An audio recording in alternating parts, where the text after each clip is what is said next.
Hello बच्चों, let's see the question. The question says if A is equal to AB minus A square B square minus AB, then A is, first option says involuntary matrix, second option idempotent matrix, third option nilpotent matrix and fourth option none of these.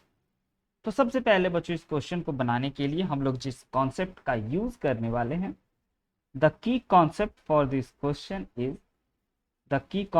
This question is first हमें involuntary matrix के बारे में idea होना चाहिए। Involuntary matrix, ऐसे matrix बच्चों, involuntary matrix किसको कहते हैं सबसे पहले ये जान लेना चाहिए। तो ऐसे मैट्रिक्स जिसका अगर स्क्वायर किया जाए तो वह एक आइडेंटिटी मैट्रिक्स के इक्वल हो जाए, then we can say A is a involutory matrix. Second बच्चों, अगर हम लोग आइडमपोटेंट मैट्रिक्स के बारे में यूज करें तो आइडमपोटेंट मैट्रिक्स का क्या डेफिनेशन होता है ये भी जान लेना चाहिए। तो आइडमपोटेंट मैट्रिक्स ऐसा मैट्रिक्स जिसका अगर स्क्वायर किया जाए एंड वह ए मैट्रिक्स के इक्वल हो जाए, then we can say A is a idempotent matrix. And third concept हम लोग यूज करने वाले हैं निलपोटेंट मैट्रिक्स का।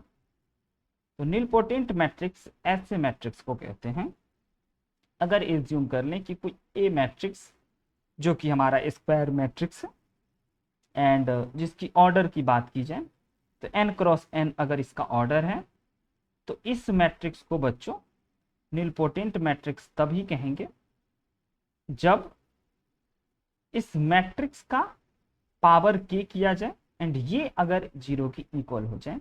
जहां पे अगर k की बात की जाए तो k जो होगा वो हमारा less than equal to n होगा, तो हम लोग कहेंगे कि yes it is a nilpotent matrix. Now बच्चों अगर क्वेश्चन पे फर्दर चले, क्वेश्चन में हमें एक ए मैट्रिक्स जिसके 2 रो एंड 2 कॉलम यानी 2 क्रॉस 2 के इस प्रकार से गिवन है। A B matrix, A matrix is equal to A B B square minus A square minus A. तो सबसे पहले अगर बच्चों हम लोग इस मैट्रिक्स का स्क्वायर निकालें, यानी कि इस मैट्रिक्स को इसी मैट्रिक्स से मल्टीप्लाई करें, then we have multiplication of ये मैट्रिक्स को बच्चों इसी मैट्रिक्स से मल्टीप्लाई करें। ना ये इसमें 2 रो है एंड 2 कॉलम है, यानी इसका ऑर्डर 2 है।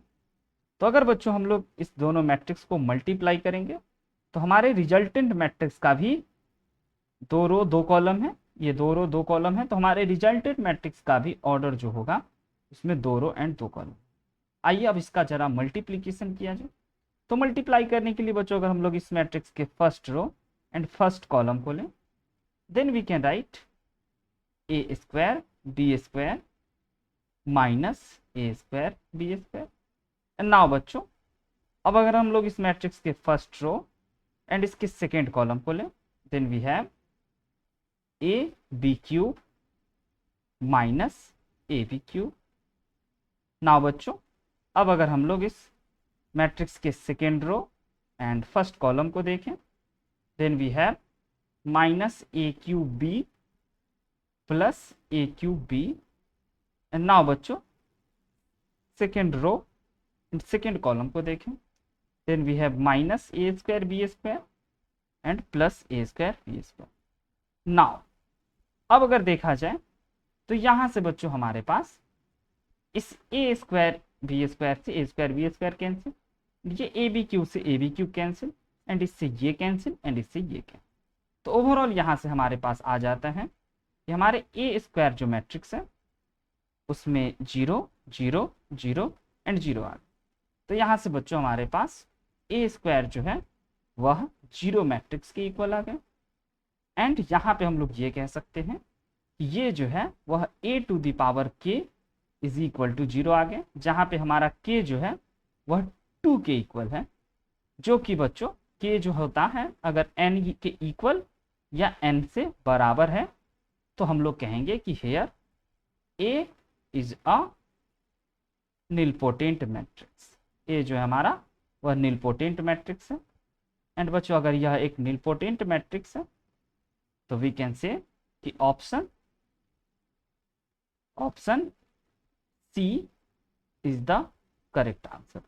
ऑप्शन सी जो हो गया वो करेक्ट आंसर हो गया। The final answer for this question is a is a nilpotent matrix.